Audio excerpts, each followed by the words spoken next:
nila. Diba? Iba yung kalayaan. Experiment nga tayo naman din. Subukan din natin. Mahirap na talaga ngayon kasi nga parang dahil sa media nakikita mo na, alam mo na talaga lahat Lumilitang mundo Oo. Samantala, ito po sa ibang balita, nagprotesta mahigit 2,000 opisyal ng local government unit at ilang organisasyon ng Camarines Sur. Ito po ay bilang pagtuto sa House Bill 4820 ang panukalang paghahati ng Camarines Sur at pagbuo ng Nueva Camarines. Iginit ni Camarines Sur Governor El Rey Villafuerte na malaki ang magiging epekto sa kabuhayan ng Camarines Sur kung maisa sa batas ng panukala. Pabor naman sa panukalang ama ng gobernador na si Congressman Luis Villafuerte at ayon sa nakatatang ng Villafuerte, sang-ayon daw ang karamihan sa mga kongresista sa panukala.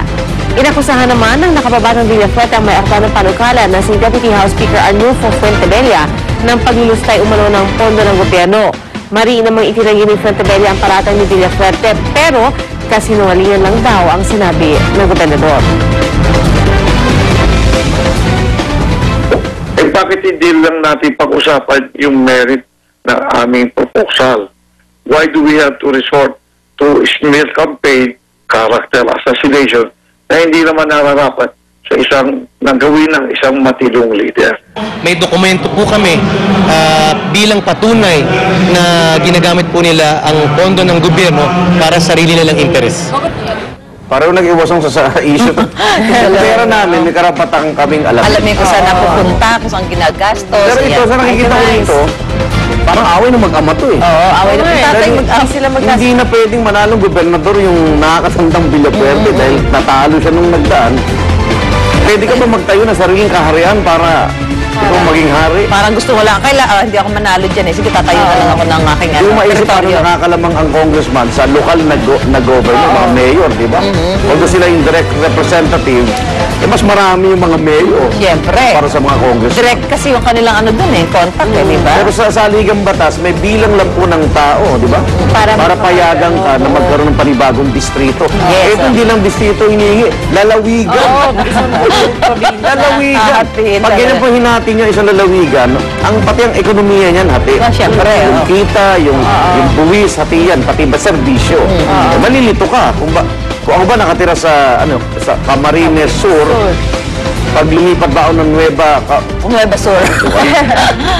Ikaw Camarines Sur, di ba? Kasi Camarines Sur, okay na sila, di ba? Okay na. Kaya sila ayaw nila. In fairness, magaling ang kanilang gobernador talaga. Sa totoo lang. Okay, balitang sports naman tayo mga kapuso. Nakauwi na sa bansaang kupo ng Philippine Street Soccer Team na siyang naging pambato ng Pilipinas sa Homeless World Cup. Bagamat hindi nasungkit ng grupo ang tropeyo sa nasabing kompetisyon sa Paris, France, masaya mga ngiti pa rin ang mababaka sa mukha ng mga player sa kanilang pagdating alas 11 kagabi. Aminado ang street soccer team na nahirapan sila dahil bihasang-bihasa na ang kanilang mga kalaban pero proud pa rin daw sila sa naging performance nila bilang isang koponan. Sa 68 bansang sumali sa naturang tournament, pasok sa unang kalahati ang Pinoy na pang-24 sa rankings. Parang matatandaan ako sa kalaban nila, no? Kasi pag homeless mga kabataan, di ba?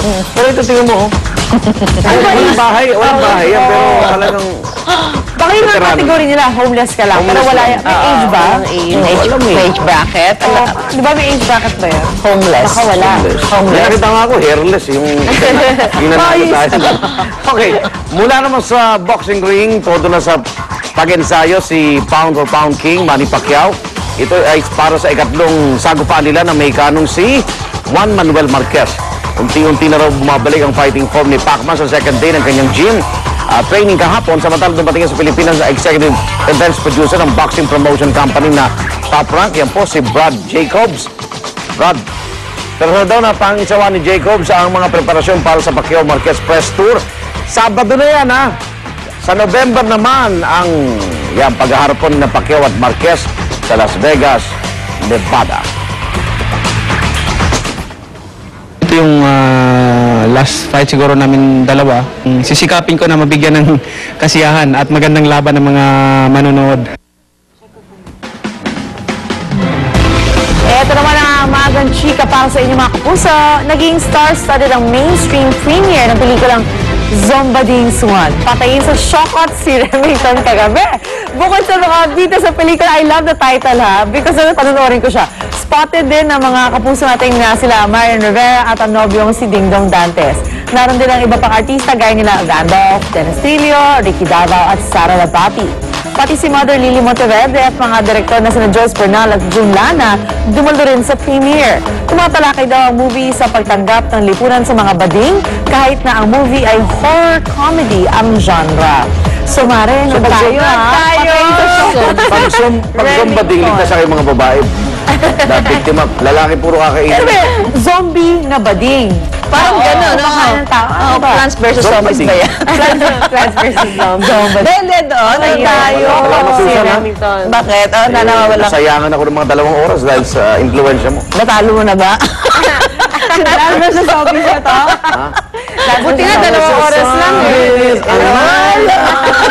Okay, makikita tuloy-tuloy ang pagtambay sa number 1 morning show sa telebisyon. Ito ang Unang Hirit sa Zombie Online.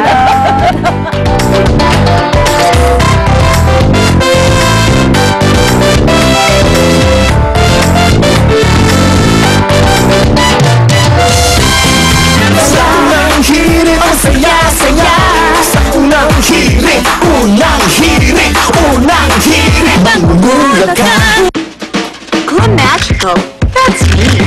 Chica Magical, that's also me.